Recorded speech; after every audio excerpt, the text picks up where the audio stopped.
Hey everyone, and welcome back to the Firefighters podcast, where we seek to develop, inspire, and motivate the world of the emergency services operator through a series of wide-ranging conversations. Now, before we go any further, just hit that rate, follow, or subscribe button on whatever platform you're listening to. It's a key performance indicator for us and helps us reach even more people. Now, here's what we've got for you today. Hi, Pete. Hi, boss. How you doing, brother? I'm good, mate. How are you, big man? I'm awesome, my friend. How about you, good self? Yeah, not bad, mate. Joining the dots. It's been a bit of a crazy whirlwind of a week, has it not?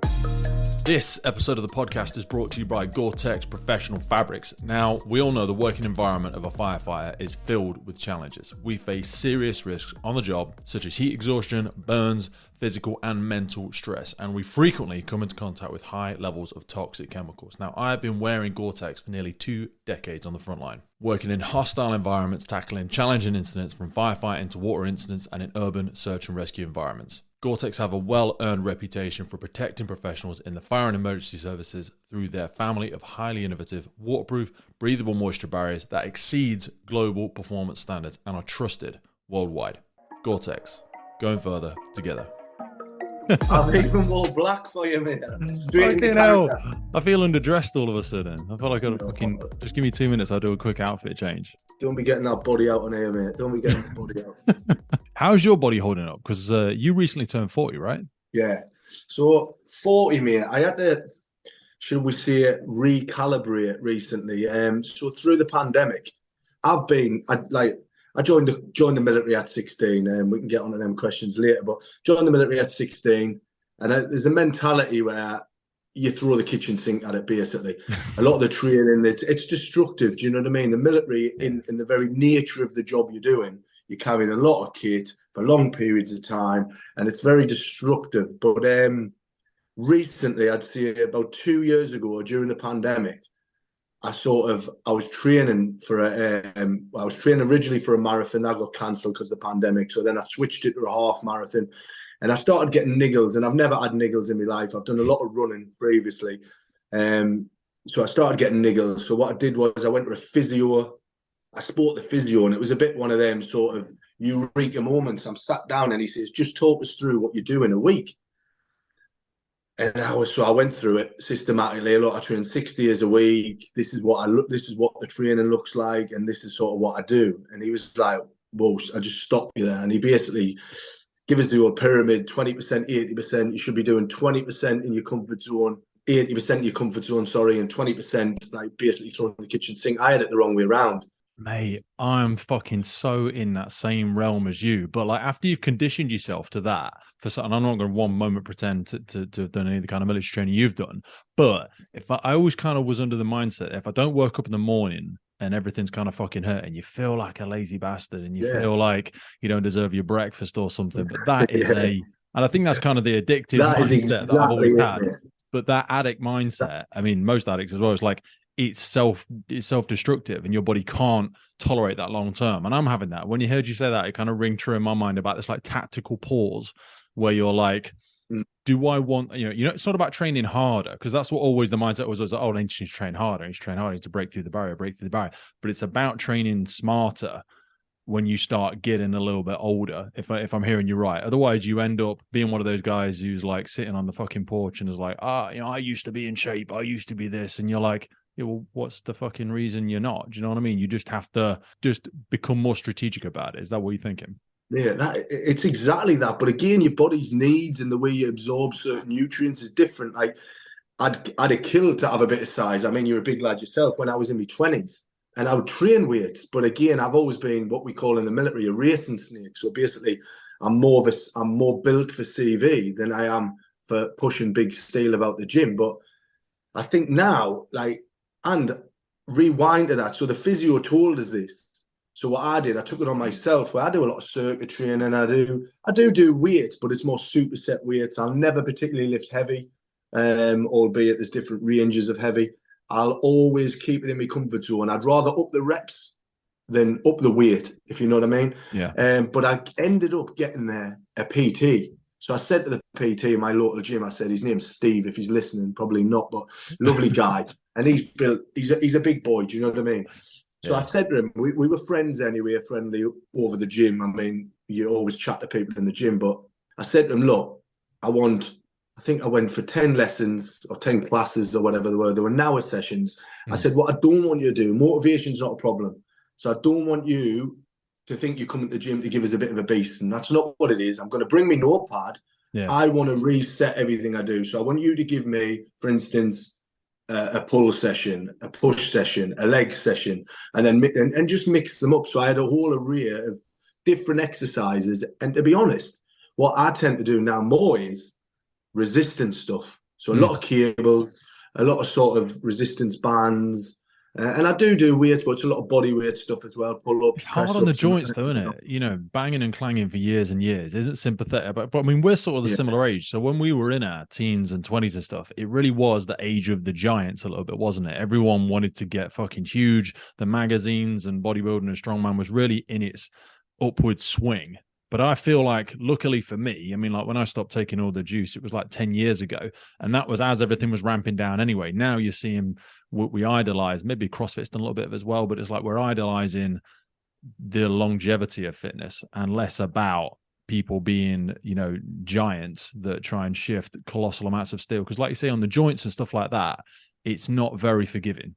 no, it's not. And I feel like now, for me personally, and look, it's not vanity. We call it phys in the military, so physical exercise or phys, whatever.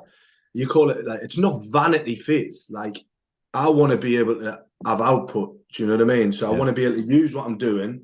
So big compound movements for my day-to-day job, but they should come hand in hand. So I don't want to look like, for instance, a sack of shit, excuse the language, and train hard.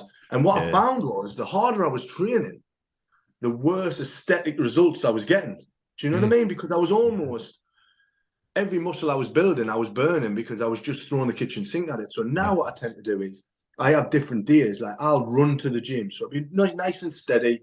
I mean, whatever steady is steady for anybody. It's different paces, but never overexerting myself. So it's a bit of a warm-up. It's just in the fat burning zone. I'll get the gym. I'll do a particular session and I'll jog back. And then that sort of balances it out. So I'm getting the muscle growth and I'm getting also a little bit of fat burning in there. But again, like, you got to listen to your body. We're getting older and I couldn't eat what I used to eat. I can't drink what I probably used to drink. I wouldn't say I'm tuned in. This is not like, it doesn't take over my life by any means, but I've got to be wary of it. If I have that cheeky, say, takeaway on a Friday night, I know that I've got to pay the man or pay the dues back. Do you know what I mean? Because I always think of it as like going up a mountain. Like at the bottom, the path's really wide. You can jump around and fuck about in your teens and in your 20s and stuff like that, and you'll get away with it. The body will just absorb it. But it's not that you can't continue to do that as you get older, but the path gets a lot narrower. So you can't just jump around and mess about because you'll slip off and it'll take you 4 or 5 days to get back to where you were. So again, echoing back on that strategic analogy, you've just got to think a little bit more about what you're doing. Otherwise, you end up on the mountainside with the graveyard and everybody going, oh, no, you know, I had this or I had that. And you see some incredible, that's ex-military people are a great example for me because you see some people that have had some horrific injuries or they've been involved in some terrible tactical deployments and they come back with no arm on her leg or, you know, and Mark Allman's a great example of it. And there's a whole bunch of other people out there and you think, fucking hell. If that person can still do it, you know, if they're in the Invictus Games kicking ass and taking names, what's my excuse again? Oh, I've got the dodgy thing on my elbow, or I've got the special name for my bad knee that I say is my limitation. But again, it's all about adaptation, right? yeah, it's definitely that. And I mean, look, there's one thing that I take away from the military, the special forces, and the show. And everybody's got it on the show. You wouldn't be there in the first place. You wouldn't have literally seen that advert and put your name down. But it's self-motivation. That's the key to everything here. Like, whether it's physical training, whether it's getting a job, having a job to get a job, get a new job, looking after your family, everything in your life, I think, some little challenges you set yourself, but self-motivation for me is the fundamental foundation of everything.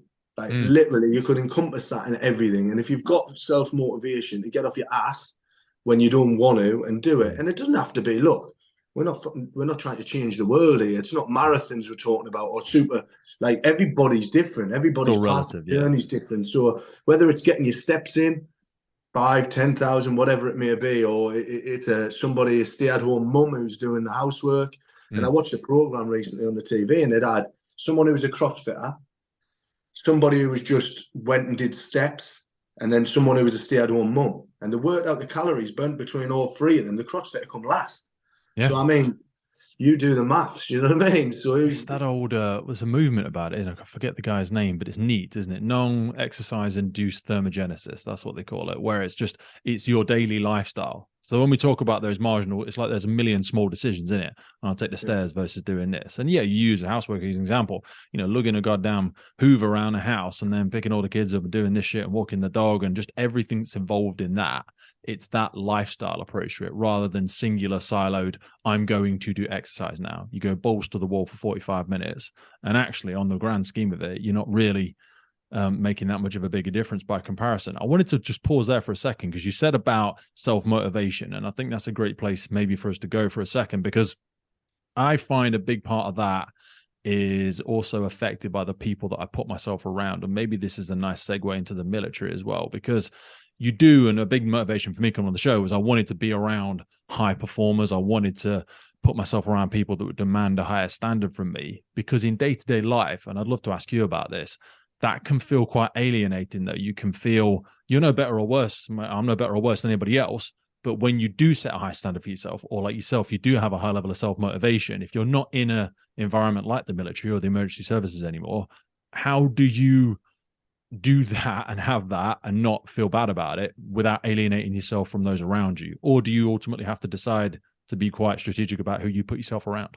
I think taking that straight back to the military, I mean, I have loads of questions people ask us about different sort of analogies across the military and the spectrum. There's obviously the Navy, the Air Force, the Marines, the Army.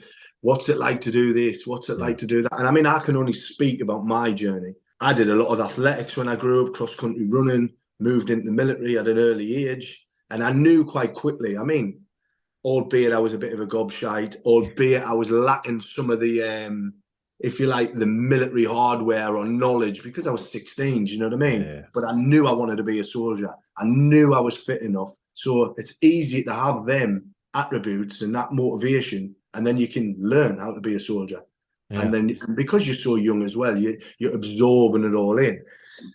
But I think I knew quite quickly in my trajectory or my sort of, and it is a minefield. I mean, I can only speak for the Marines, and I'm sure, and I know this for a fact, having spoken to people in the Army, it's even worse.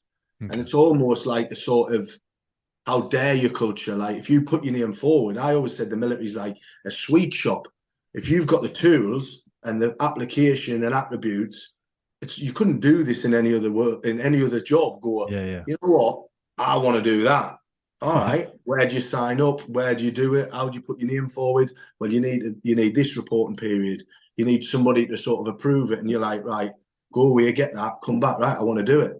And I was like a young kid when I started these. If you like, there are big shifts in that sort of culture. And there was a lot of people who'd been in a long time. We call them in the military old sweats. Yeah. I call them dinosaurs. People who they're just set in their ways and go, who's this little upstart? How dare he think he can go and do that? But then fast forward 6 months, a year, when the course had finished, and you're then coming back going, yeah, you know what I mean? I've got the badge, I've got the sort of whatever you get from the course, and then you're doing a new rule. And then it's always, you can go, all right, well, I've had enough of that now. I fancy a bit of that, fancy a bit of this. But it does come down to there's peers that I joined up with that ended up taking slightly different routes, and then seeing, maybe it was because they didn't like soldiering. I can't speak for them personally, but I think it's down to who you surround yourself with. There's a lot of culture in the military where they like to have the bravado, they like to go out on the town and tell everybody about what they're doing. But when it comes to the crux of it, actually being a soldier, being cold, wet, miserable, on exercise, or being away from your family and friends for long periods of time, they're actually the ones that mourn the most. Yeah. And you're like, well, what did you think this was? You mean, what did you think you turned up to? So you see that a lot in some of the sort of Goggins writings and stuff like that, where it's like the fair weather fighter or, the stand down soldier, because they like the imagery of it. And that, I would never pretend to know the aspect of it, but I have that same crossover with the emergency services and certainly with the fire service. You get people looking in and going, well, who the fuck are you to go on that course? Or why do you want to go? I always say shy kids don't get sweets, and life is boring for boring people. It's a massive plethora of opportunities, whether like for us, it's whatever, rope rescue, water rescue, urban search and rescue, international stuff, going over to Kosovo and Canada, all those things that I've been privileged enough to do. You've just got to throw your hand up because shy kids don't get sweets, and people will be sitting on the same stations or the same departments and police forces or ambulance services, whatever it might be, for decades, and they'll almost begrudge you in ways. But I love that it's sort of doesn't play favorites. You just need to put yourself out there, willing to, similar to the show. You say, why do you get an adventure like that? Well, you've got to be willing to fuck it up as well. I mean, again, this will come out after all of the things, so people won't have seen me hurt myself yet. But I say to people, you've got to be willing to put yourself out there to get it wrong, because people watch how you succeed, but they also watch how you fail. And some people will relish in that. Some people will look at you and go, yeah, Chris, I know you wanted to go on that fucking para course, whatever it might be, and you fucked it up. You failed it. Get back in your box. I told you not to do that. But ultimately, that only reinforces their belief that they shouldn't go for it and they shouldn't push themselves and they shouldn't develop themselves, which is really not going to serve them long term. Hey folks, just wanted to jump in with a quick piece around firefighter health and well-being. Whether you are trying to join the fire service and pass them tricky fitness tests, if you are currently serving, or if you are coming up to that next chapter of your life, retiring from the emergency services, we get so many different questions around it. So in partnership with Fitness for the Frontline, we have come up with a series of guidance and programs specifically designed to reflect the physical elements of the role of a firefighter. So whether it's carrying an LPP across an overgrown field, lifting a ladder above your head under running it, or wrestling with cutting gear for 30 plus minutes at some kind of complicated RTC, our bodies are required to lift, push, and carry objects in very specific circumstances. That is effectively what Fitness on the Frontline focuses on, as well as the longer term aspects of overall health and wellness for our firefighters. Now, we are definitely not about to be smashing out world records or getting that beach body ready in 6 weeks rubbish. The systems and programs that we put in place are adjusted for people's current fitness levels, and they're not a prescriptive weight or a one-size-fits-all BS. It is very likely for myself personally that I'm still going to be a firefighter when I'm 60 plus, so longevity in the role is really important to me, and I know it is for so many people out there. It all starts with no obligation, 7 days worth of the programming, absolutely free. So whether you're joining, serving, or looking at the next chapter in your life, Fitness for the Frontline is designed by firefighters for firefighters. Now back to the show. It's funny because I had them, people that you just looked up to, and I had them, but you don't know who's looking up to you. So I have it now where I'm speaking to pals and they're my pals, but they'll go, you know what? You literally were a fire trailblazer.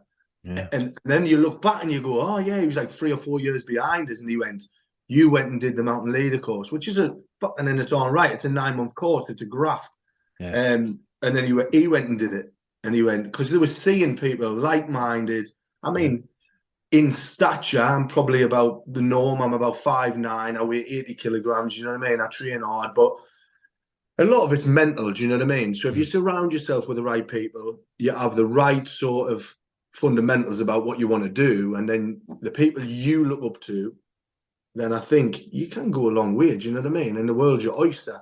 But I mean, you've got to be willing to put the work in for that. And that's the key. That is the key. So how soon into your military career did you start thinking, you know what, I want more, or I want the next? Because again, when we look at, fresh recruits in services and stuff like that, I think as soon as you've gone through some of that initial skills acquisition, you're in the ability to teach and lead other people, because people are coming straight through the pipeline behind you. But then how long do some people sit in that sort of consolidation mode before they go, you know what, I'm ready to go again. I'm ready to be that student again. What did, how long into your initial service did you think, yeah, I love soldiering, I've mastered that? And what was that next step? I think for me, because I joined so young, and like I say, I revert back to that. Do you think join? Sorry, do you think people should join so young to ensure? Because that's a good point to start on, because teenagers these days are very different to teenagers when we were younger, for better or worse. There's just a different cultural development that's going on now. Do you think people will respond as well at 16, 17 to have that sort of conditioning and discipline instilled upon them? I can't speak now. I've got a younger brother, and I know he's different to what I was, but I had a lot of discipline from my sort of athletics and running day. My coach, a guy called Ken Jefferson, what an absolute legend. And at the time, I would never have said that. But looking back now as a sort of an older man, shall we say, we'll call ourselves older men or seasoned men. Yeah. I was like, wow, like the stuff and the sort of discipline he gave us was like, wow. like crazy times to Do think you about. think So he'd be able to do that today, though? Would he get away with the same approach? Because some of the people I developed greatest under would not be able to teach in the method that I responded well to. probably not. I think they'd get a lot more, if you like. I see I was a gobshite, and I was more of a cheeky chappy, do you know what I mean, than I was actually a direct gobshite. I was never there to insult anybody, but a little bit of banter, and that still exists now when I'm around my friends, you know what I mean? I'm the first one to call someone out if he's wearing some, or he's put himself out there, he's getting a bit, you know. But Yeah. if people are not, I always have this analogy as well, though, if people are not talking about you, that's when you worry. Fuck yeah. Especially in the military, if somebody's like giving you a bit of banter, it means they care about you. Do you know what I mean? That's sort of the Mate, I big boy literally way of had putting their this a arms few around days you. Do you know ago what I mean? when someone was talking to me both about the podcast and the SAS thing and the pink firefighter shit and all the other bollocks. And they go, oh, it was sat around some fucking watch table. And they were like, oh, Pete, that's what people will remember you for, putting yourself out there, attention, this, that, and the other. I was like, yeah, maybe. I said, you know what they'll remember you for? I was like, what? I said, fuck all. And that I was just like, Exactly. as harsh as it sounds, I'm like, mate, just fucking live your life for fuck's sake. Yeah. You've gotta go for it. But sorry, I interrupted you. But there is a big aspect of that, and you seem like you've got that real gregarious cheekiness, but in a healthy way. Yeah, and you need that through adversity. You need that when the chips are down and shit's gone wrong, Mm. namely, and you need to pick yourself up. You need somebody who's got that in the locker to take the piss a little bit. But back to the original question. I mean, I joined at 16, so I had to. You're younger, and in the Marines, like people have done. You've got ex-pro rugby players, football players. Everybody's got a reason to be there. Do you know what I mean? There's a reason that they went right. I want to earn that green beret. I want to test me metal against this. So me as a young 16-year-old, I'll caveat that with you can't go on operational tours until you're 18. So Okay. like I joined 16, and my first sort of was a bit of a kick in the balls, if you like, because we went out and we were out on a med trip floating around the frigging Mediterranean when Sierra Leone all started kicking off. And it Yeah. was like, right, let's redirect. And we're all like, yes, we're going to go operational. We're going to go and do a bit of peacekeeping or whatever it was out in Sierra Leone. And they were like, oh, Oliver, fucking helicopter's coming for you. You're going on another ship and you're going back to the UK. And I Yeah. was You're like, gonna have to go oh, and sit back in honestly, the crash yeah. and get babysitted. It sort of cut us deep because you were ready to cut your teeth, but there's reasons and maybe for the better reasons that I wasn't allowed to at the time. But I do think between the ages of, if you join at 16, you've got time in the tank to sort of explore the drinking culture, because there is a drinking culture, the training culture, the banter. You get to go around the UK because we always see in the military, like you've always got a house and you've always got the biggest wardrobe and you've always got money because someone's always willing to let you stay at their place. Yeah. Someone's always willing to lend you one of the Ben Sherman shirts back in the day, and you've always got money because if you weren't cashing checks for next month's wage, you were lending it off somebody. Do you know what I mean? So you're always Yeah. in that overdraft and just enjoying life as a young Marine. Do you know what I mean? We went around doing everything. So I sort of wrote off the ages of probably 16 and 19 before I really went, you know what? This is a career choice now because it's a way of life in the military. Mm. So, but you still have people who have it as a way of life, but then you have people who are professional soldiers. That's an important distinction, and like I see that when you said about rugby culture and sporting culture, you see that that's the kind of the fork in the road, this kind of split off moment where people become more proficient in their skill set, they get fitter and fitter, they're still into the heavy drinking culture on the weekends, and then one of them just goes, no, I'm gonna play, and then I'm gonna go home and rehab and this and that and the other, and they kind of break away from that initial pack who get not stuck, but like who just choose to stay in that banter drinking culture way into their 20s, 30s, 40s. Whereas the professional soldier in your analogy is the one that decides, I'm going to be fucking really good at this and I'm going to treat this like I want to be good at it. Yeah, and that's exactly it. I got to 19 and I was like, right, what now for me? And I mean, I'd already had an experience because initially I went to 4-2, which is in Plymouth. We did all this med trip thing. We went all around the med, and then they went to Sierra Leone. I come back, and I took an option to get drafted to Scotland. And in Scotland, we went straight, because I'd been to Norway on an like it's not an operational tour, but it's like a 4 or 5 month deployment where you go and learn all about Norway, about soldiering in the Arctic and jumping into fucking ice pools and you living in the igloos or whatever you want to call them. Yeah. So it was an absolute experience. But when I went to Scotland, nobody had been. But Really? they had, but they hadn't been for a long period of time. So all the sort of junior commanders in the companies had no experience of it, and they had a deployment coming up in 12 months. So they needed instructors to be able to teach people how to ski, how to fend for themselves, Arctic warfare. So that basically, as a young 19-year-old, they said to me, "Would you want to go on this?" It's called an MSI course, so it's a military skiing instructor course. Would you want to go on it? And I was like, so this is 6 weeks in Norway and Rügen, and you go away and you learn it all. And I was like, yeah, that's a bit of me.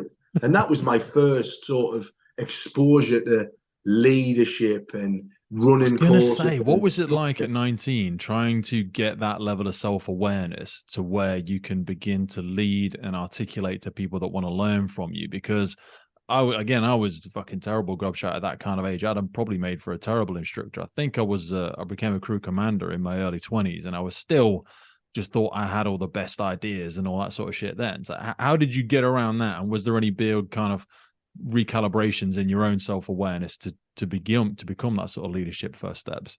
I think it was first and foremost, it was make sure I was the best that I could be in that department. So on the course, apply myself, listen in, take away all the notes, make sure I could be the best instructor I could be.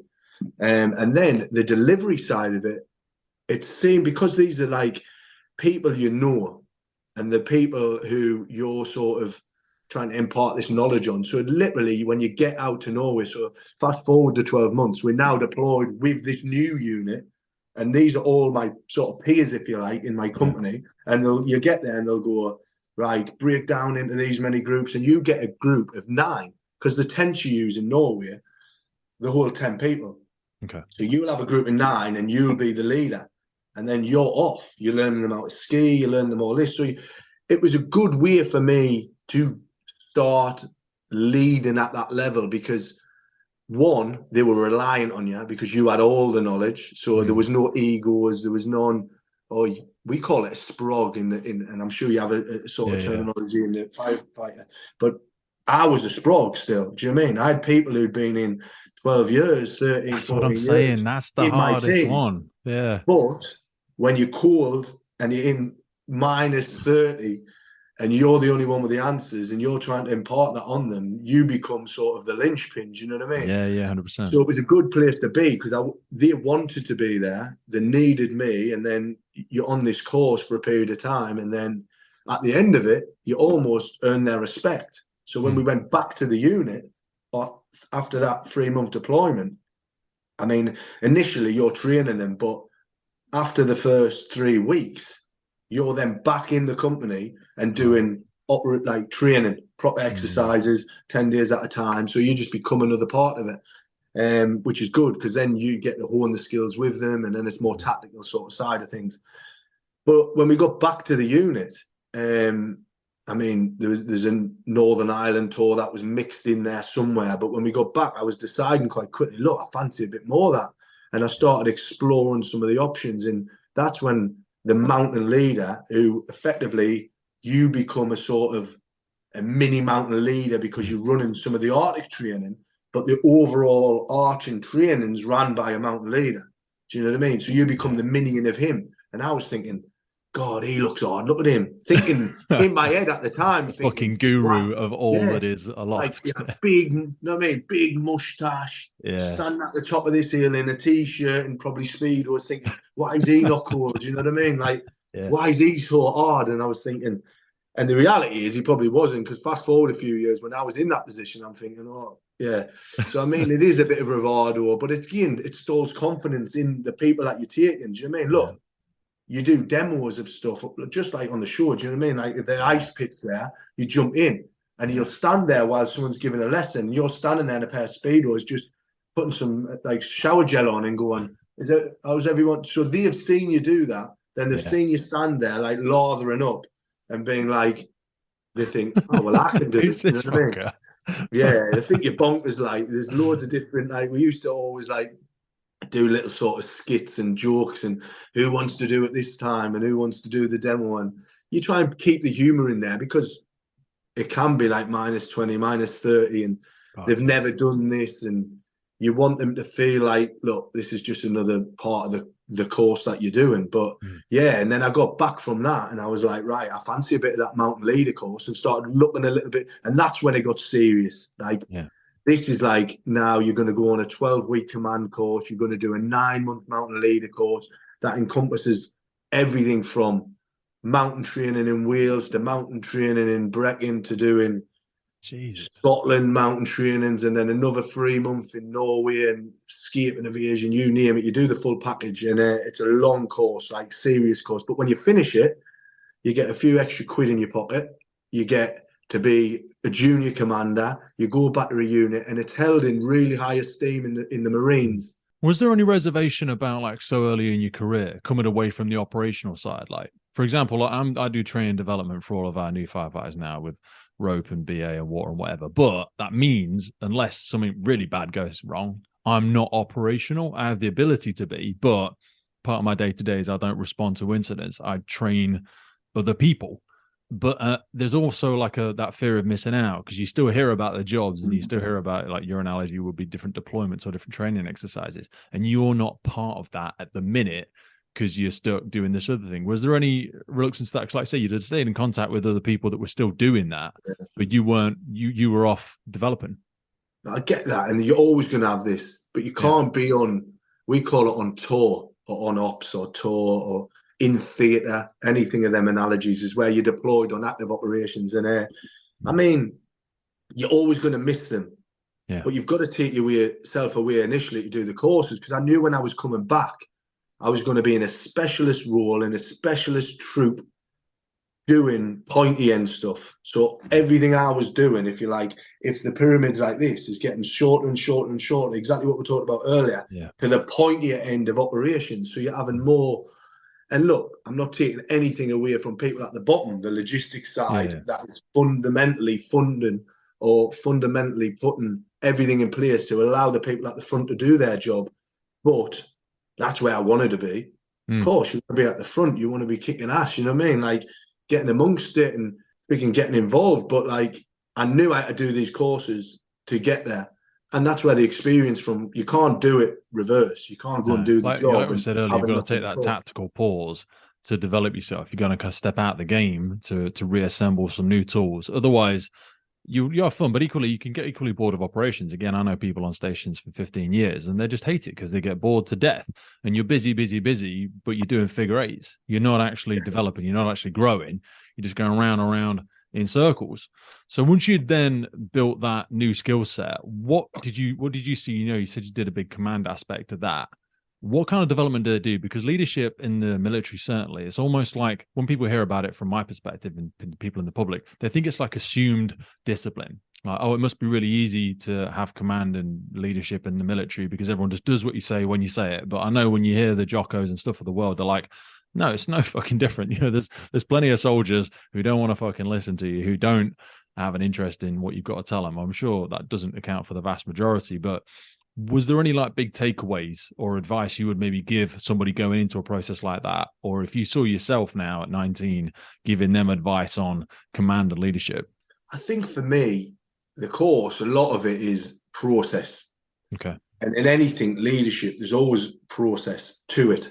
And I think in any walk of life, in anything you do, if you can systematically set that process, it's easier.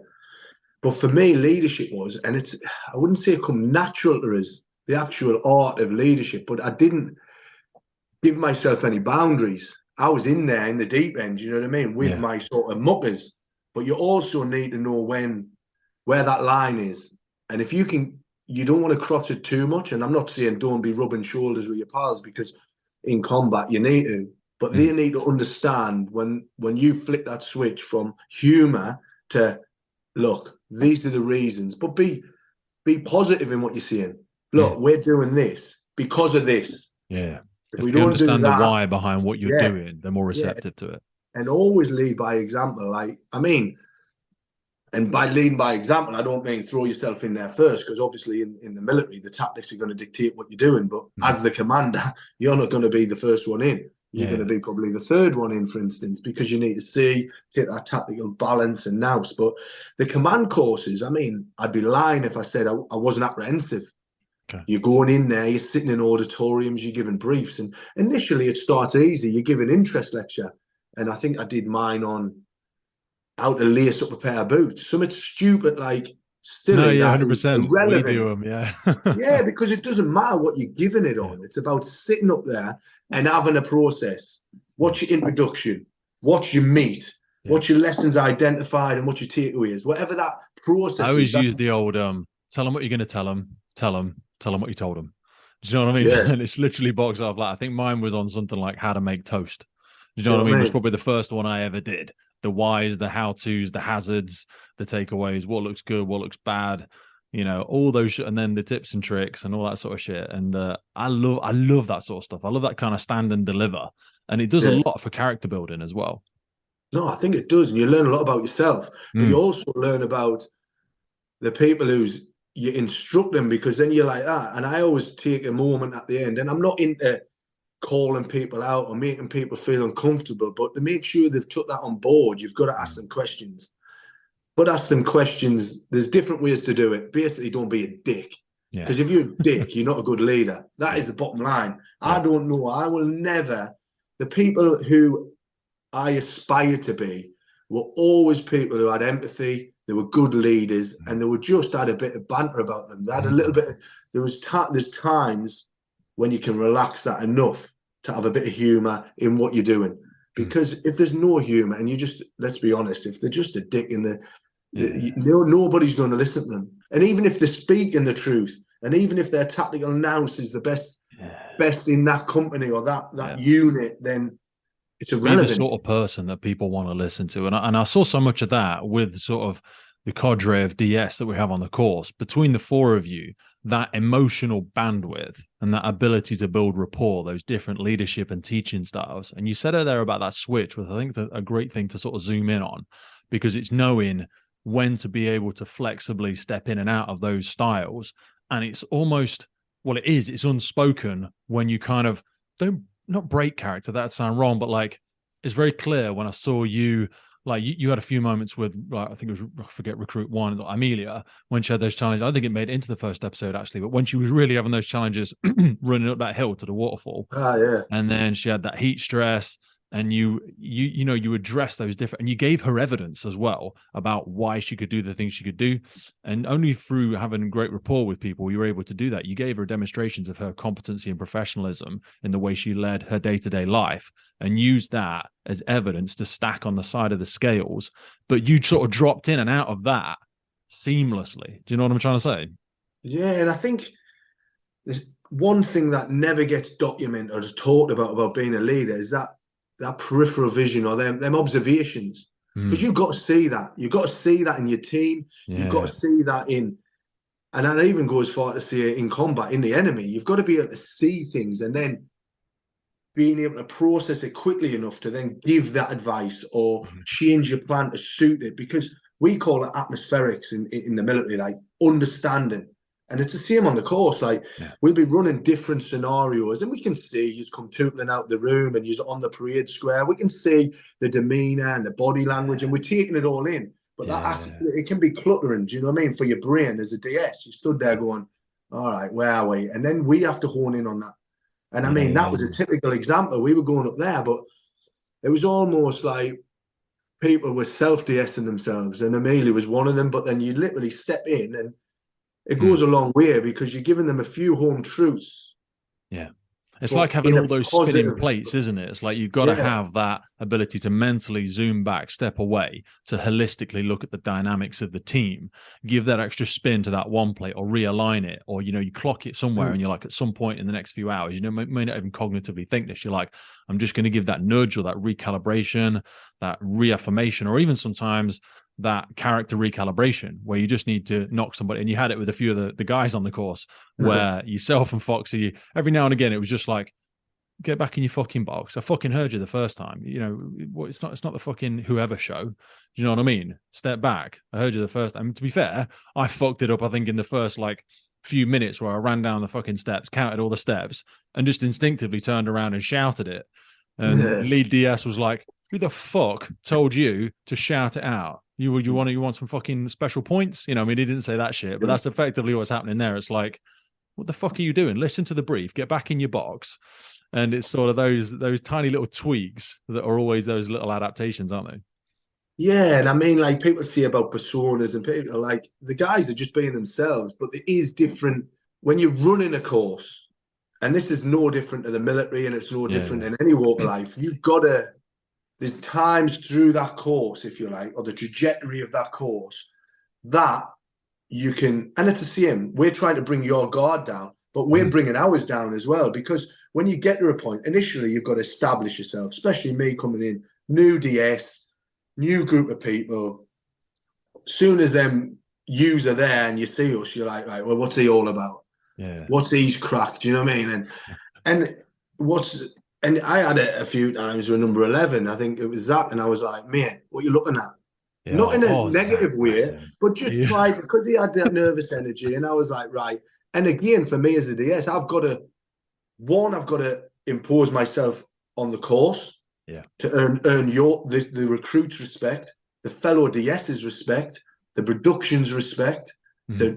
Because they've all got to trust you in what you're trying to do there. So I 100%. think, but throughout the course, that period of time people are on course, you've got to change. You've got to change with the course because once you've established that, you've got the discipline, they understand what the boundaries are, where they can 100%. push them elements. Mm. And then the further on you get, then it's about project building, trying to identify, because each one of us at DS want every single person to get the most out of it they can on this course. And people are looking in from a TV show, they're sitting on the couch going, oh, that's 2 days. One Yeah, episode, that's fucking 2 days of uncertainty, fucking starving, no yeah, phones. Imagine like giving the Joe Civvy public and saying, I'm going to take your phone off of you for 2 days. They probably yeah. wouldn't know what to do with the time, definitely the fingers. So I mean, but throughout the course, as you progress, we change. The Mm. banter comes in, and you still sometimes it's banter to go, look, fucking you're doing well. Yeah, There's no pats on the back. We might say, shut up, knobhead. But yeah. that's us saying, Well done. just yeah, you may yeah. If people are I not had it talking about it, when I that's their came down shit. the waterfall with Foxy, and I came down it, and I went over to him, and he was like, "So what'd you do then?" I was like, "Oh, I'm a firefighter." And he went, "That was fucking pointless, then, wasn't it?" And I was like, "But it's that," and then I was like, "Oh, and I really enjoyed it." He was like, "Fuck off." And you're Yeah, like, yeah, it's those nice moments. But like you said, once you've established those boundaries, only is that possible. It's like, this is where I'm drawing the line. You all saw me draw the line, right? So yeah, then, yeah, we can step over it and I'll step over it and you'll step over it, but the fucking line doesn't move. So don't mm, start trying to rub it out and move the fucking line because that's the line. And when I tell you get behind the line, you all know where the line is. And yeah, it's like a delicate dance, isn't it? And I love what you said about the art of leadership as well, because it really is a very personal thing. And you saw that across the range. Do you know when you said about that recalibration or like adapting for each different person?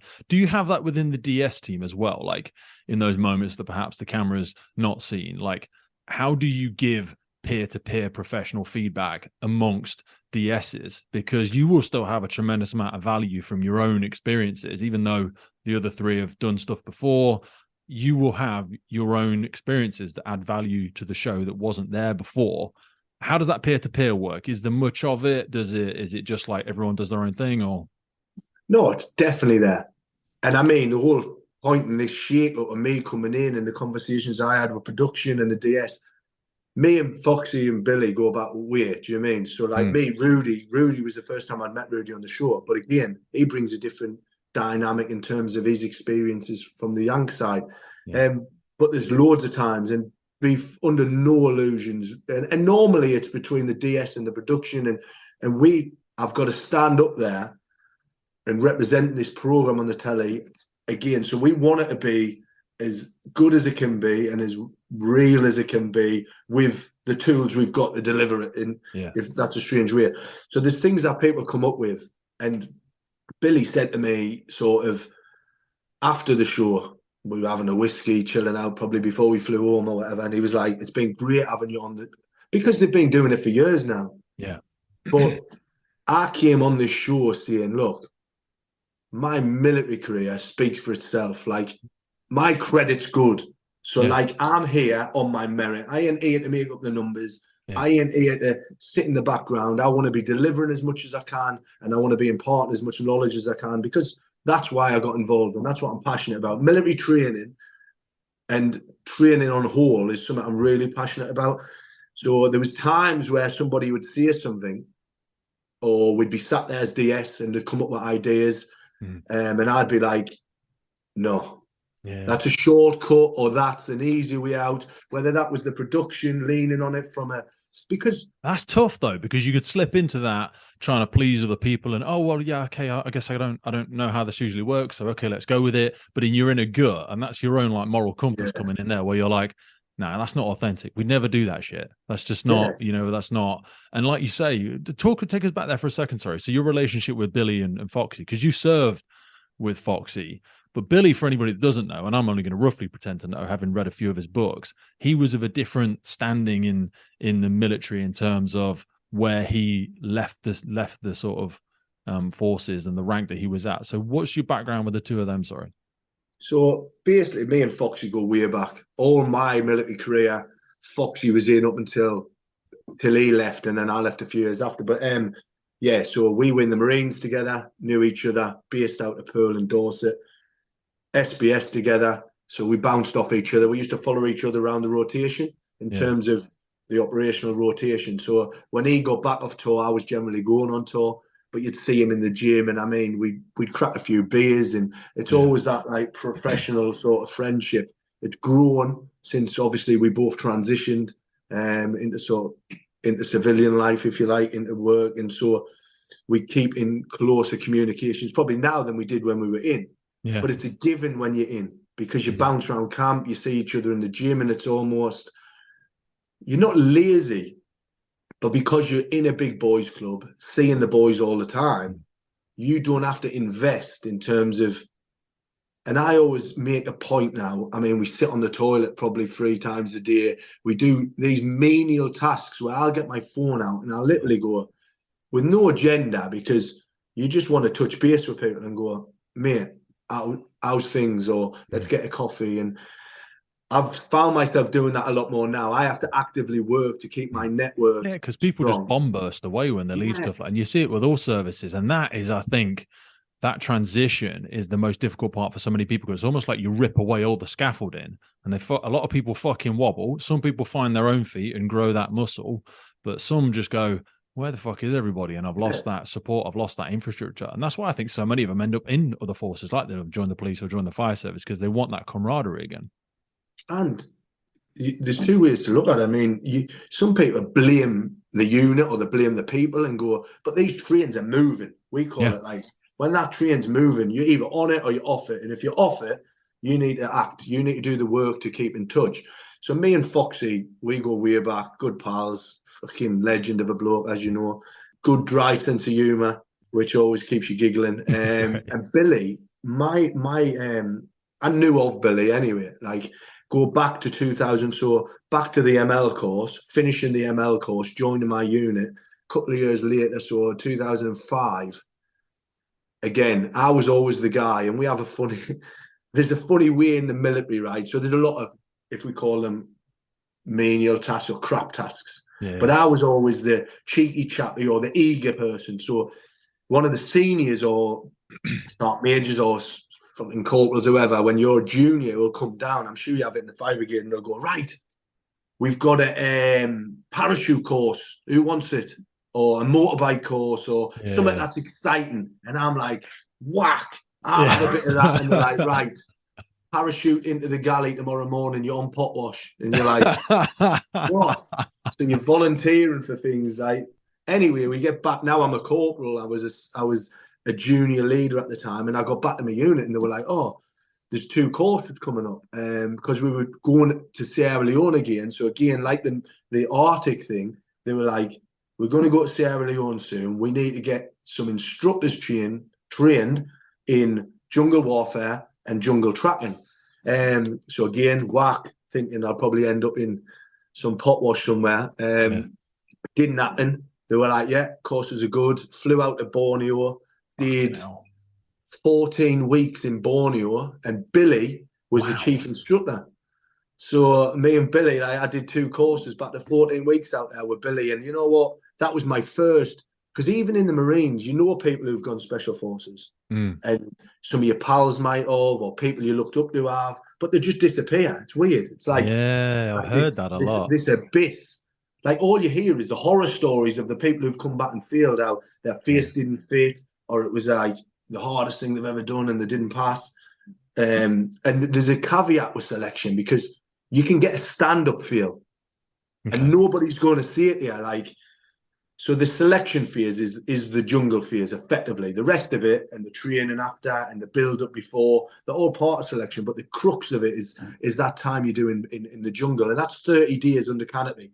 So like you're Fucking in hell. the jungle for 30 days solid, getting assessed every day, whether you think you are or not, you are. Yeah. And that's the crux. And then all these horror stories you hear, you can get to the end of that 30 days, right? Giving it your full beans, Mm. and then get back to Hereford and them say, right, I'm going to read a list out. If you're on the list, stay in the room. If you're not, leave. And if you're not on the list or you don't know, you can work it out because you're like, well, he's a good bloke. Yeah, He's yeah, a good yeah. bloke. I'm on that list. Yeah. But you don't know till you're told. And the other ones, they go to the canteen or whatever, get a coffee, and that's them. Like there's Wow. nobody sitting there going, this is what you did wrong. This is what you need to There's improve no on. feedback. There's no like you don't get your fucking development areas and then come I back mean, with people. if you had if you had maybe a little bit of a route in there, I'm sure you could. But you generally know anyway. You know Yeah. if you've had a Yeah, stinker. if Do you you've know been what there I for mean? 30 days, you've got an understanding Yeah. of whether you were, But whether you're this is meeting that it. stubbornness as well. Or you have some people. There's a guy on mine. I'm not even joking. And you've seen it and experienced it. Having been in the jungle, like his body was literally falling to bits. I was I gonna was like, say, and it's something that so many of the recruits have said. You cannot survive. I always think of it, and I've never done Everest, so I wouldn't pretend. And you might actually know if you haven't done the altitude work. Your body can't survive past that death zone indefinitely. And I think about the jungle in the same way. You're constantly sweating. You're losing nutrition. You're losing weight because of where we've grown up. You cannot survive there indefinitely. So it's a little bit like managing the decline, from my limited interpretation of yeah, the decline is day one entry point. You know what I mean? So it. administration, but it's also, which is a little bit unfair on the course because you're not getting the time to conduct your admin, to air your feet out. Because Yeah, when we do give you the time, yeah. but you don't know how to interpret what we're That's doing. So it. the Yeah. uncertainty element keeps you on the edge of your seat. Oh So where man, you there was should be three sat people there, especially. I don't know if you're watching the cameras yeah, and stuff, but it was like they're constantly hitting that adrenaline button and that adrenal fatigue and that uncertainty just fucking just fried some people with brains because they just couldn't yeah, deal with the, and I'm not running special. Obviously, I didn't make it to the end, but it's like having being used to the fact that the bells could go down at any time. You kind of allowed yourself to be in a state of preparedness and kind of half cocked all the time. But some people were just like, is it now? Is it then? Is it what? And every fucking yeah. noise, they would just up like a bolt. And we said, like, from the get go, we were like, look, we give you 5 minutes notice. I mean, Yeah. it's not a lot of time, but it's time enough to It's get your not, but socks it and is a boots fucking on. long time as well. Like, if you do stuff at speed, you can actually Yeah. get a lot of shit done in 5 minutes. You probably realise that even more so now, especially people on the course who've never had good time management. They're like, Yeah, 5 minutes, fuck me. You could make your dinner, sit down, have a nap, and then go out. Do you know what I mean? So, but back to the original question. Yeah, Billy. So Foxy, me and Foxy go way back. Me and Billy, yeah, he was my SMI, so senior military instructor for that period of time out there. And I remember like my first exposure, not to the special forces, because my pals had gone. I knew what they were about. I'd seen them on ops in Afghanistan, bouncing in and out, looking Ali as fuck, and Ali means cool, basically, looking cool, and me thinking, fuck me, I need a piece of that in my life. yeah. Um, but this was the first time I'd had serious instruction from somebody, Yeah. especially from Hereford. I mean, we call it Pool and Hereford or SAS and SBS. It's sort of irrelevant. They're both one unit to a certain degree. The Yeah. selection process is exactly the same. You don't even really talk about it on selection, where you're going to go at the end of it. You just finish and go back to your unit to finish your continuation. But his relaxed demeanour, the one-liners, exactly what you see on the show now was the way he was on that course. And I remember thinking, but man, I would just wanted him to tell us some stories, you know what I mean? Like tell us Yeah. a couple of Yeah. stories. But Well, he's got to it have some didn't. serious ones. I mean, I forget there is another podcast that I can't forget what it's called, but I remember reading of is it called Operation Certain Death or whatever it was, where they'd had a couple of people. That's one of the most famous ones. I'm sure Mark's been on many other different aspects of it. But was he in charge of that, or was he part of it, or? I don't know. I think is that the one you're referring to in Sierra Leone? Yeah, there was a group of individuals that had been taken over by the group, but basically a bunch of people that lived in the forests or in the jungle, and they were just sort of militia, and they'd taken control of this, Mm. and they ended up dropping people in what was effectively a fucking swamp, and everyone was stuck in the quagmire as soon as they hit the floor. And it's just a great. I've read a few briefing documents and stuff from it, and because they couldn't find a direct route in, they couldn't get in by road. They knew if they came in via helicopter and stuff, they're obviously going to give them a pre-warning, but there was no, it was the best of a few bad situations. Do you know what I mean? Yeah, and I mean, I've been there. I've been to that camp where they were actually Really? held when I was in Sierra Leone. Yeah, what a lot of people don't know, that was a cross mission of both Pearl and Hereford, like SBS and SAS. But yeah, I spoke to a guy. I mean, Billy would have been on it probably as a young trooper at the time. I Mm. spoke to the guy, one of the officers who was one of the training officers when I went through selection. He was actually the guy who was. So if I remember rightly, I think what they did was they sort of build a rapport with the people who were holding them in terms of ransoms, and then they sent them loads of Yeah, they got them drunk. cigarettes Yeah, and they stuff. sent But them loads of basically, it was booze, and they were ketamine. taking a shitload of drugs as well themselves, Yeah, because I don't think it was cannabis or something they were growing in there, and they basically got fucked out of their head. and And then then hit them in the morning. yeah, they'd also managed to get some comms out. I forget how. Oh no, Notes. They one of put a the note under the leaders had door. done some notes and stuff, and then during the hostage exchange, he just said, can we do a Westerner's greeting just to greet my comrade? And he passed a note between them, and that gave him the layout of the sort of base as well, which gave them that first bit of intel of how they were going to do their approaches and stuff. But it's fucking fascinating. Yeah, is it ever, mate? And you know what? That them sort of jobs, like, and even when you're in, they're the jobs. It's strange because we talked about it earlier about the sort of formal. Hmm. But they're the ones where you're like, oh, and to normal people, maybe it's like, what do you mean, you weirdo? Why would you want to be on the front line, like bullets whistling past your head, getting stuck in? But I mean, it's strange. It's like, imagine, but I always put the analogy, imagine being a football player and training every week and then never actually That's getting to it. play a game. It'd be like pretty shit, We wouldn't have it? it. We come back and we're like, that was a great job. And they say, what was it? Oh, three people died in a road traffic collision. And then, two people got pulled out. And they're like, and that's a fucking good job. Yeah, I always say to people, like, control the controllables. There is going to be conflict. There's going to be war. There's going to be road accidents. There's going to be fires. There's going to be fucking people lost at sea. You are outside of that sphere of control. But what you can do is be the person that gets to be called upon when it happens. When Mm. they pick up the phone, when they call for people to go and do a tactical deployment, you want to be that person in that situation. Doesn't mean you wish ill of anybody else. You don't want these wars to happen. You don't want these accidents to happen, but you have no control over that. People are fucking imperfectly perfect. They're going to fuck stuff up. Human beings are going to continue to have wars as long as we live in these cultural divides. So do you want to be in the situation where you have the skill set to make a difference when it counts? And for me, that's always something I wanted to do. But like, having been in those moments for yourself, how do you now transit? In fact, before we go there, I wanted to ask you, because when we're speaking about Foxy and stuff, when you were in with him, and then when he obviously left and started, him and Billy and everyone started going to this, was there those moments, be honest, where it was like, oh, have you heard what Foxy's doing? They're all fucking doing this TV show, and it's all like, because they'll be like, some people will just be jealous, some people will be like, oh, back to the Bravo 20 days of fucking, oh, they shouldn't be doing this, that, or the other. And a lot of it was probably born around jealousy. What was the kind of feelings around it? I mean, it's a strange one here because I was going to do the first one, Really?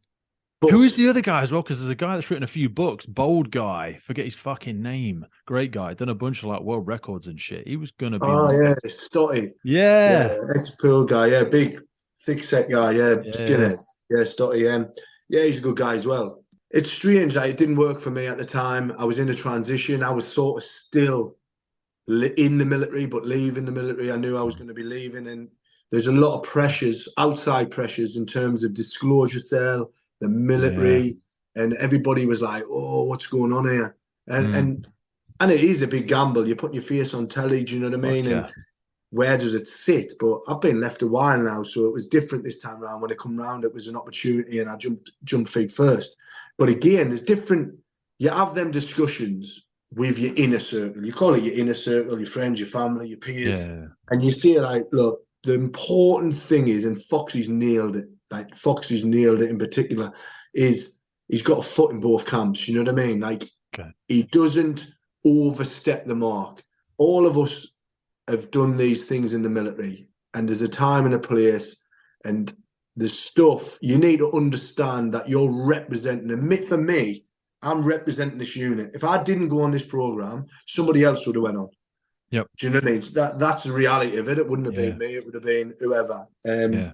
So I'm representing them, and I want to do that just as professionally and to the best of my ability as I ever would in any job. But ultimately, the job you do and the stuff you're privy to, you don't. That's not what You don't want to over romanticize it or salacious yeah, of details course, and all that yeah. bollocks, because that's when you will lose face. Yeah, and it's back to what you were saying about that analogy about the road accident and people dying. It's like, yeah, but how many people did you save?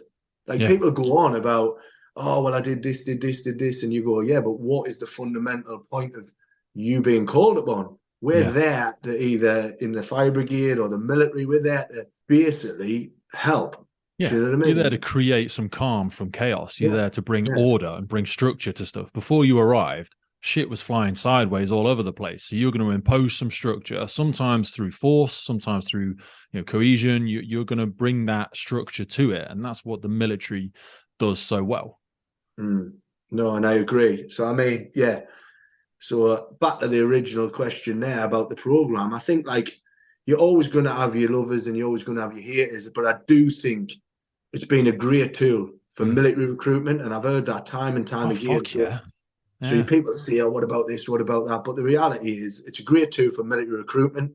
We're not overstepping the marks in terms of we're just trying to find the fundamentals. What does Mm. it take for that person to pass selection? And do these people on the course have the fundamentals, not the military application, not the Yeah. tactical now, because we're never gonna teach them that, and we No, haven't no, got the no. time to teach them that. Yeah. But we can create the conditions through putting them in a position of arduous training and what have you to see what they're all about, peel back them layers as we see and see when they're vulnerable what they're really all about. It's like you said earlier, though, about when you did the trailblazing aspect and you saw people then go behind you. I think opening up the view of what happens in the military, what happens in the emergency services. I think police should do more stuff, and fire service, ambulance, coast guard.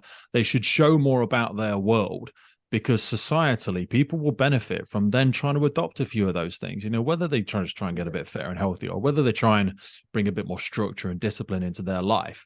There's massive benefits to be taken from it. I think if we did go back to the days when all the doors were closed and we didn't tell anybody about anything, we kind of do the rest of society a little bit of a disservice, because we do want to see these characters, these characteristics in people, and people want to aspire to be like that. They want to, whether they want to put a gun in their hand or they want to, go in a police car and go out and arresting people playing cops and robbers. They do want some of the principles and some of the disciplines. They want to be professional, positive, honest, disciplined, have good moral code and a good sort of great moral compass. And if we don't show them what that looks like in some way or another, it's hard for people to aspire to that and to them to reflect upon their own lives. No, I totally agree. And I think the show captures that brilliantly because Yeah. it reaches out, mate. It reaches out. Look how many people, millions of people watch this show, and it reaches out. Even the interaction I've had with people since the show going out. And I mean, that's one episode. It's been mind blowing. Do you know what I mean? And I'm like that. All the causes and the things we're getting Yeah. involved in, and you are spinning plates, but So it does reach how have you out. dealt with that? Because like now you bang, you've been toe punted into the limelight, and you've got 1,000 requests and everything like that. And I know you get support from the team, and like again, people that have been there before you will say do a bit this, do a bit that. But how do you not go shiny, shiny, shiny, fucking sprint in every direction and end up falling on your face? How have you avoided that so far? I mean, look, I'm training one definitely, and setting boundaries. I think like I don't go on my phone. I set a time. Like it's strange because this, as much as it's exciting and it's great and I love it, it's like a final piece of the jigsaw in my day to day life where it's like right, that was what was missing, well, and now it's there. But it is a business venture as well in terms Of of course. so I need to set boundaries in terms of When do I pick my phone up? When do I engage with people? When do I? And I will do. And but it's going to be difficult. And I speak to Foxy and Billy, and because we are good friends, it's a token. Oh, you'll be all right. Yeah. You know what I mean? But I'm directly reaching out and saying, look, you've got to go with questions. You can't say, oh, mate, give us some advice, because Yeah. it's like, all right, buddy, like, you're cool, mate. Yeah, It's what the all in fuck does that hand. mean? Yeah, I always say Yeah, that's but life then, in general, isn't it? I'm like, learn to ask better questions and you'll get fucking yeah, better answers. You'll get and better people later. direction in life. But I love what you said there around like what I won't do as well, because so many people think about the things they should be doing. But if you're trying to have a long-term mindset, which I think you've totally got, it's like you still, and we would say you're 40, yeah, but you're still very young in the grand scheme of things. Look at some of the other DSs and look at some of the people that have done similar ventures before. If played right, and that sounds kind of a little bit corny, but like you can do this very well, and you can add a lot of value to the world if you have a strategic mindset about the way you're going to go about it. But you have to be very disciplined in, okay, what am I not going to do? What are my moral lines? Do you know what I mean? What am I not going to get involved with? What am I not going to support? Because there's landmines all over the place, no doubt, for you guys when you're stepping into that public limelight, and people will slip them under your foot every time. I mean, coming on with a fucking nobody like me and having a conversation, you got to be careful. And I'm sure you're more than well aware, and people are probably giving a train. Be careful, people will try and slip landmines underneath you all the time, and you'll fucking step on one and you'll regret it. But again, I mean, look, I have been inundated with Yeah. podcasts, fucking interviews, this. But again, obviously, we have a mutual connection. Fucking Yeah. utmost respect. You put your name on the fucking start line, and you smashed it out the park. So of course, this Yeah. was always going to be a given. I was going to jump on it and That's very shoot the kind of shit you, brother. I appreciate it. with you. So I mean, but from my point of view, I'm slowing everything down in terms of what I want to do until I understand the landscape, and I'm really I love that. put myself out. I need to understand what it is before, because once it's out there, it's out there. Do you know what I Yeah. mean? And you can't take it back. So I think I'm getting good advice. I'm speaking to good people, and I'm keeping it grounded with my inner circle, and just try to navigate, because it is shark infested waters, like you're saying. Fuck yeah. If I can navigate it right, then hopefully there's longevity there. It's exciting, and it's something I've really enjoyed. So let's see where it goes, and see what crazy stuff gets Well, mate, I've absolutely loved it. I mean, before we close, I just want to ask you a few little bits around what do you miss most about the military? Because people stepping out, like you said, you're either on the train, you're off the train, and sometimes transitioning from on the train to off the train, people end up in a fucking mess. Do you know what I mean? They don't transition very well. How have you done that? Because I'm sure there was a short period of time where you didn't have a drive, well, not a drive, but like you didn't have a focused like this is what I'm going to do now. How have you dealt with that transition? Is there anything you miss most about it? I think for me, right, being brutally honest, when I left, I had to take so I live down where I was based, and my peer group are all the senior management, if you like, now of the unit. So I Okay. keep close with them. I meet them daily. I'll meet them this afternoon. Guys who've been on the show, for instance, the Stazzers, the Gia Mortons of the world. We're getting a coffee this afternoon. Do you know what I mean? So Oh, like, nice. these are my pals. So it's easier. But initially when I left, it was like I was a civilian, but I was still in. So Yeah. what I had to do was I took myself away. I literally rented my house out, went away from Dorset, went and lived in Chester for a while, albeit I was bouncing around the globe doing various shit.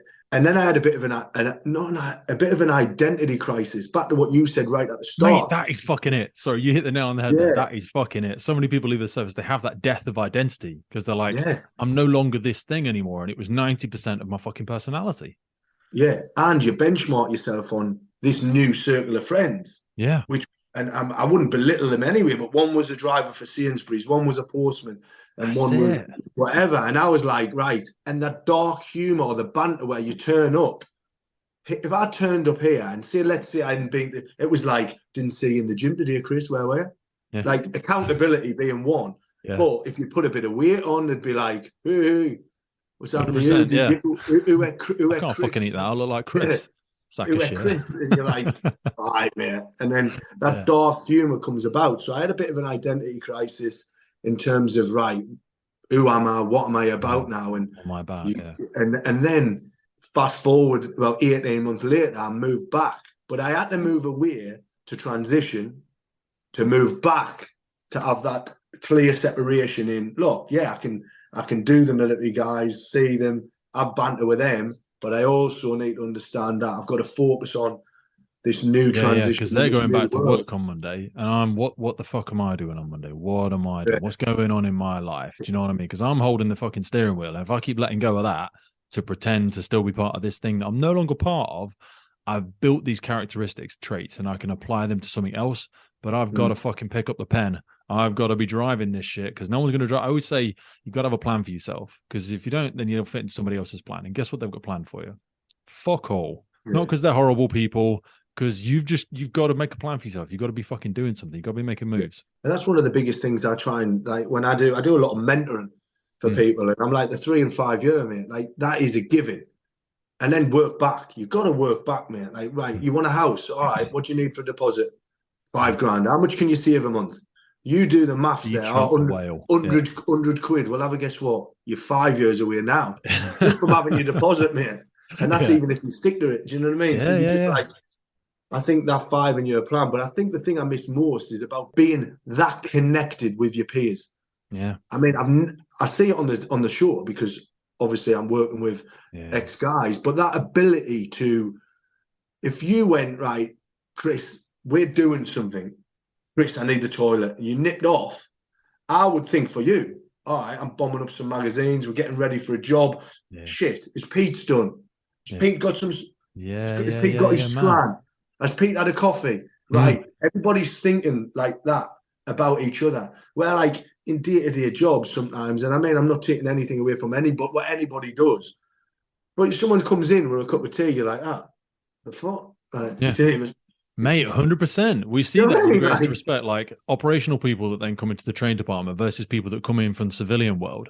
And they're not remote, they're not consciously selfish or anything like that, but it's just they've not been used to being part of a team where there's a there's like seamless handover of responsibility happening all the time, all the time. And you're like, I said to you this morning, like we're trying to push back our time for today. And I said, that's all right, I'm just doing some prep for a course for next week.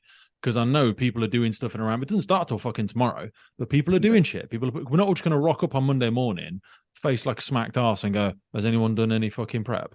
Well, like, no, everyone knows what the drill is. Everyone knows what the objective is, and we're always moving. The whole fucking thing is always moving, and that's so different with civilian world, isn't it? no, and that comes all the way back to that accountability. Where's your level of Mm, professionalism and what you do? And I mm. think you get that in the armed services or the services, and I think and that's good. And there's a lot of corporate companies, especially, that could take a lot from that. And the fact, I like, think that's why they use so many ex-military to train. You know, yeah. that's you see like your ASDAs or whatever of the world, they have specific development transitions for people coming out of the military because that conditioning is fucking worth gold. And if you think about it, the bread and butter is we work to a completion. We Mm. don't work to 5 o'clock and go, oh fuck it, you know what I mean? Yeah, well, we tried, but You're in the hey, middle of a job or a mission or there's a car crash or there's a fire. You're like, oh man, come on, I'm on. yeah, Do you know what fuck, I mean?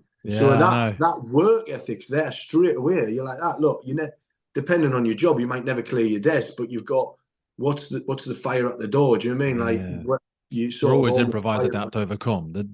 Yeah. I always say it's like a business, military or the fire service or whatever. We can't just go, okay, well, we didn't do very well. Let's just fucking close up shop. No, Mm. this is the fucking train is moving. So if you're not leaning in, get the fuck out of the way because we need to get this job done. And it is going to get done. We're going to beg, borrow, steal, manipulate, adapt, but it's going to fucking happen. So if Mm. you're not leaning in, just get out of the way. And that can And be really one difficult for people. And one of the other things there we were talking about, jumping back to the original question, I mean, obviously I missed that, being able to sort of be connected on a sort of another level with people, but debriefing and lessons identified and Yeah. being brutally honest with each other. We used to say it, and we wouldn't do it with the attached ranks, or so we have a lot of Mm, people that support us. Say there's 20 of us doing a mm, job. We mm. have maybe 100 people that supported that job. So Yeah. sometimes you get back and you'll be like, right, shut the door, everybody get in here, right? What the fuck? Like, because you Yeah. can't learn, you No. can't move forward, you can't change your processes and go, right, what the fuck? And then it's individually, Yeah. look, I had a fucking stinker. I didn't have Yeah. that bit of Yeah. it. Didn't, and then the knock-on effect, and then you can learn from it. Mm. But I think like too many people in today's day and age don't have the accountability and No. they're Yeah. scared to stand up because of, for Yeah. whatever reason, maybe it's Mm. management, maybe it's they don't. or maybe it's the risk of being sort of Yeah, people are getting a scared to slapped death of wrist. Do committing you know what I professional mean? suicide and having something thrown at them or something like that. But they know when they've done a good job. We try and bring that into the room, like you say, when we have our debriefs, because you'll know when you get into bed at night and you go, oh God, I really didn't do very well today. I let everybody down or I was a bit shit. Versus doing it in the room where we have that self-awareness enough, but also accountability to each other to be able to say, dude, that just wasn't fucking good enough. And it's always better calibrating it from your peers versus, like you say, sometimes in civilian life, no better or worse, but they'll be like, well, he tried his best. He tried. Well, it didn't fucking work, did it? It Yeah, was fucking dog shit. That's what it yeah. was. And it's not going to hack it. And like, well, I'm not saying sack him. I'm saying, right, No, lean in. What do you need from us? And that's the difference, with a crew or with a watch or with a team or with a department or with a detachment. It's like, what do you need? Right. We need to develop you in this area. We need to develop together in that area. Because I always say when we have new recruits, I'm like, a recruit is developed by a whole watch, developed by a whole community. When that person comes for assessment or they've gone on a job and they've performed good or performed bad, that is a reflection of the team. You should have identified that, fed it back to them and developed that individual. They shouldn't be fucking walking in blindly and making a mistake and not realizing that already. You should have already given them that feedback. No, and it's exactly like on the course and in the military, we have a buddy system, and I'm sure you have it in Yeah. the fire service. But if we were to do a kit inspection and I checked you off and then see you had a bit of dirt on you, I'd say, well, I don't, Pete, who checked you off? And you go, oh, fucking Tom. Yeah. Tom's getting the beasting Yeah. because he should Fuck have yeah. picked that up. So then again, it just instills people to look after each other, and it gets that brotherhood, if you like, and Yeah. that puts you on a level of sync with each other that you don't find in many other areas. Do you know No. what I mean? So I So think, how do yeah, you keep that? Before we close, sorry, I'm going to be super respectful of your time, but like, what advice would you have to people that have heard what you said today? They want to embed that in some of their life, but they can't just turn straight around to their partner, to their loved one, to their teammates and go, hey, I fucking heard Chris Oliver says we're going to hold each other accountable. So you know what, Dave? You're a shower of shit yesterday. Sort it out and then hope the team's just going to get better. How do you work with people now because you will work with a lot of people that haven't got your background. You're trying to grow something. You're trying to develop yourself still. How can people do that without alienating everybody and looking like a dick? I think the best way, and it's back to the old leadership thing, it's got to be lead by example. Okay. Got to be lead by example. Show people, and they will follow you. And I mean, you can drop it in, but you can drop it in different levels because we're all on different courses. We're all on different journeys. It's I the mean, same, I just suppose, in how you apply take the it to them. feedback as well. You've got to be willing to Yeah. take it, invite that Oh, yeah. feedback. Massively. And you've got to be humble in what you're doing. Do you know what I mean? But give people the time of day as well, and don't be scared to listen Yeah. because they will open up there. And that pause, don't be scared of pauses because it gives people time to really dig deep and then come out and talk about certain things. And I mean, in the special forces community and across these jobs that we're talking about, they are male heavy dominant jobs. And I think like even us sitting shooting the shit here, like being able to talk to people, some people haven't got that trait. So sometimes you need to sort of coax it out of them. Yeah. But back, Yeah, it is. Yeah. And I mean, you can do that with breaking the ice, a little bit of banter or showing them. And I think leadership for me is all about leading by example. And I think like some of them values that we've talked about today, accountability being one. Don't ask somebody to do something you wouldn't do yourself. Do you know what I mean? And then slowly, step by step, like we talked about again when we're talking about training, whether that's you doing your 10,000 steps, that's good enough. What's good enough for one person doesn't necessarily have to be good enough for the other, but your 100% is different to mine, which is different to someone else's. Yeah. And only they know that. So accountability is being key. And can you look yourself in the mirror? Thanks so much for your time today, mate. I really appreciate it. Look, send my love to the family, send my love to everybody. Hopefully, we're actually going to see Foxy in February. I know he's got a show on, so I'm eagerly awaiting when you hit that point in your career where I know you'll stand up and give us all the inside track and start divulging some of this incredible leadership skills on a wider platform. Because as much as I like to think we have a great listenership, and we do, but like you can't beat that authenticity. Like you've stood in front of groups before and to feel that come through. And I've been stood in front of you and the rest of the DS. So I sincerely hope you'll look into that in the future. And I really look forward to speaking with you. Brilliant. Cheers, Pete, mate. I appreciate your time. All right, my friend. I'll speak to you soon. Take it easy. You too, mate. Bye-bye. Firefighters podcast is put together to develop, inspire, and hopefully even motivate those individuals who have chosen to serve our communities and be part of the first responder family. It's brought to you by myself, operational firefighter Pete Wakefield. If you have enjoyed today's episode and you want to see the podcast continuing, please head over to our Patreon page where you can support the ongoing efforts of the podcast. Please hit that follow, subscribe, or rate button on whatever platform you're listening to. Please support your emergency services responders, and thank you for listening.